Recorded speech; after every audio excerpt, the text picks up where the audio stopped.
చింతకాల అయ్యన్న పాత్రుడు ఈ పేరు అందరికీ సుపరిచితమే. ఇప్పుడు ఆంధ్రప్రదేశ్ శాసనసభ స్పీకర్గా కొనసాగుతున్నారు. ఆయన దాదాపు 25 సంవత్సరాల వయసులోనే ఆయన ఎన్టీఆర్ పిలుపు మేరకు తెలుగుదేశం పార్టీలోకి రావడం జరిగింది. క్రియాశీలకమైనటువంటి పదవులు స్వీకరించడం జరిగింది. ఆయన దాదాపు 7 సార్లు ఎమ్మెల్యేగా గెలిచారు, ఒకసారి ఎంపీగా గెలిచారు. గతంలో మంత్రిగా కూడా చేసినటువంటి అనుభవం ఉంది. ఆయనపై అయితే మాత్రం ఎలాంటి మచ్చ లేని నాయకుడు. అయితే ఆయన విజయవాడ వచ్చే క్రమంలో తుని రైల్వే స్టేషన్లో అయితే మాత్రం ఆయన సాదాసీదాగా ఉన్నారు. మరోపక్క తోటి ప్రయాణికులు కూడా ఆయన్ని మాత్రం అంటే చుట్టూతా అంగు ఆర్భాటం గన్మెన్లు కూడా లేకపోవడంతో సాధారణ ప్రయోగులుగా భావించారు ఫస్ట్. తర్వాత ఆయన చూసి ఆయన సింప్లిసిటీ చూసి చాలామంది ఆశ్చర్యపోయారు. ఒక విధంగా అయ్యన్న పాత్రుడు అయితే మాత్రం ఎటువంటి అంగు ఆర్భాటం లేకుండా ఉంటారు. ఉన్నట్లుగా గత వైఎస్ జగన్మోహన్ రెడ్డి వైసీపీ అధినేత వైఎస్ జగన్మోహన్ రెడ్డి హయాంలో కూడా ఆయన ప్రభుత్వంపై ఎంత పోరాటం చేశారో మనందరికీ తెలుసు. ఇప్పుడు వరకు కూడా ఆయన 7 సార్లు ఎమ్మెల్యేగా గెలిచారు, ఒకసారి ఎంపీగా గెలిచారు.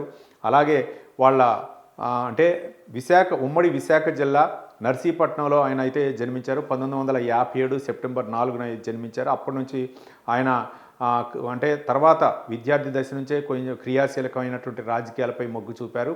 అనంతరం రాజకీయాల్లోకి రావడం జరిగింది. 25 సంవత్సరాల ప్రాయంలోనే ఆయన తెలుగుదేశం పార్టీ ఆవిర్భవించిన తర్వాత ఆయన పార్టీలోకి రావడం జరిగింది. ఎన్టీఆర్ పిలుపు మేరకు పలు కీలకమైనటువంటి పదవులు కూడా నిర్వహించారు తెలుగుదేశం పార్టీలో.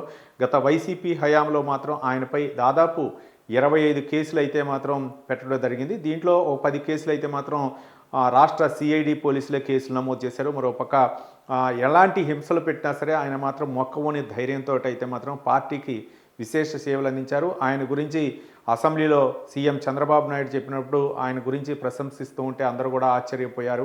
ఆ విధంగా ఆయన యొక్క ఔన్నత్యం గురించి ఏపీ సీఎం అసెంబ్లీ సాక్షిగా చెప్పినప్పుడు అందరూ కూడా చాలా సంతోషం వ్యక్తం చేశారు. అంటే అలాంటి రాజకీయ నాయకుడిగా ఉండాలి. ఎలాంటి ఏ ఇబ్బందులు వచ్చినా సరే పార్టీని అంటు పెట్టుకొని పార్టీ కష్టకాలంలో ఉన్నప్పుడు పార్టీ ఎదుర్కొంటున్నటువంటి ఇబ్బందులు కూడా ఆయన చూశాడు. కాబట్టి ఆ పార్టీకి అండదండగా ఉన్నటువంటి వ్యక్తి, స్వార్థ ప్రయోజనాలు కాకుండా పార్టీ ప్రయోజనాల కోసం ముఖ్యమైనటువంటి భావించే ఏకైక వ్యక్తి అయ్యన్న పాత్రుడు అని చెప్పేసి సీఎం చంద్రబాబు నాయుడు కూడా ప్రశంసించారు. ఈ ప్రశంసలందరూ అని కూడా